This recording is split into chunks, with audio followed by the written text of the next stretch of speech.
Ladies and gentlemen.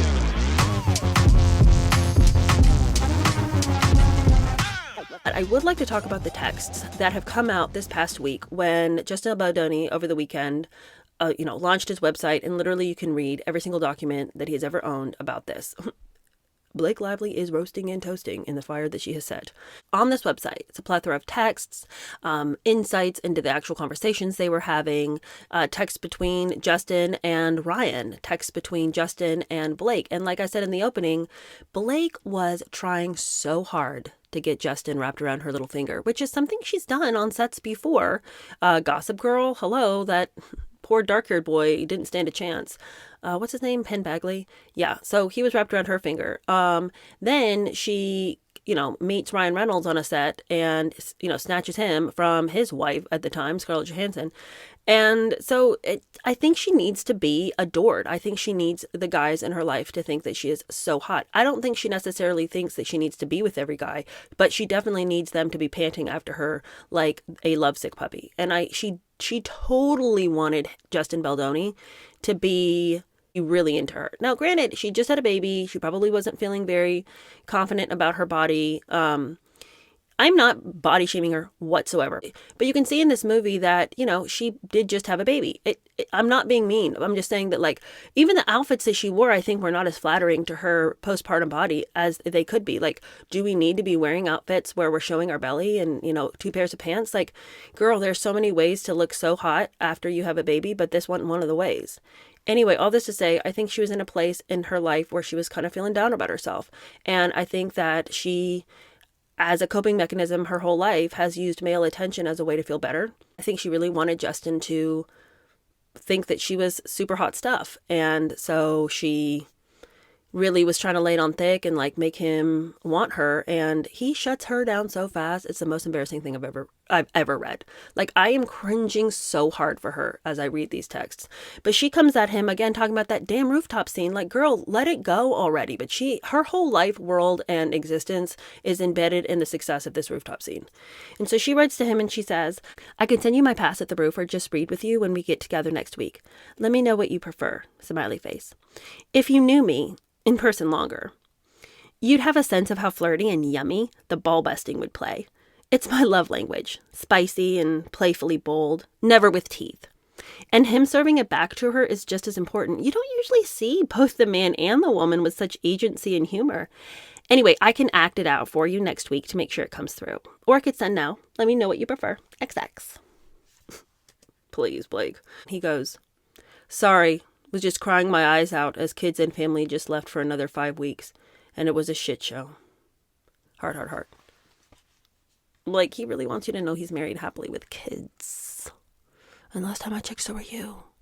So why are you sending this man texts about how the ball busting would be so yummy and, in person, you just love this verbal sparring, it would be so much fun with all this give and take, the sexual energy would be so fun. And he's like, "I can't stop crying because my wife and kids just left. So thumbs up, Blake. I'm really glad that you want to do some ball busting scenes, but I'm kind of not in the mood." But in light of this super embarrassing and cringy exchange between the two of them, in which she is just trying to dish herself up and he's like, "Oh, yuck." I think we need to see a little bit of that yummy ball busting that she describes. Nothing could be farther from the truth. This is the most horrifically awkward scene I've ever seen. What do you do for a living? Neurosurgeon. Is that funny? Jesus, you're serious. Yeah. Oh, please. Oh my God, please. I'm so sorry. No, I'm so sorry. I'm so sorry. You spent way too. I'm terrible. I'm sorry. I thought you were a crypto bro. You thought I was a crypto bro? Yeah, no, I don't know. A really expensive prostitute. And the fact that both she and Ryan could not run fast enough to get credit for this just shows how completely out of touch with the rest of America they are. This scene is playing as very particular to their senses of humor and their dispositions. This is the way that Ryan talks to people, and also the way Blake talks to people. The two of them are so charmed by who they are They put their cynical sense of humor on full display in this scene. And I don't think that most of us think this is charming. Hey, look, I 100% get the fun of a verbal, fun, intellectual sparring with somebody of the opposite sex. It can be very, very invigorating and fun, like keeping up that your end of the conversation and the witty comebacks and the playful disses. Like, I get it. This one, that, okay? That's all I have to say about the Blake Lively and Justin thing. Everything she keeps coming out and trying to tell us that happened, that occurred, everything she insisted that is true is all just coming back into her face. And it's just like lies, lies, lies, lies. You look stupid. That's all I can say to you, Blake. You look dumb. There was a time when none of this had to be your reality. When you could have chosen to admit that you had overstepped your bounds and you had unfairly and unnecessarily gotten into a man's project. And you could have just gone to him and apologized and said, hey, I was really excited about this.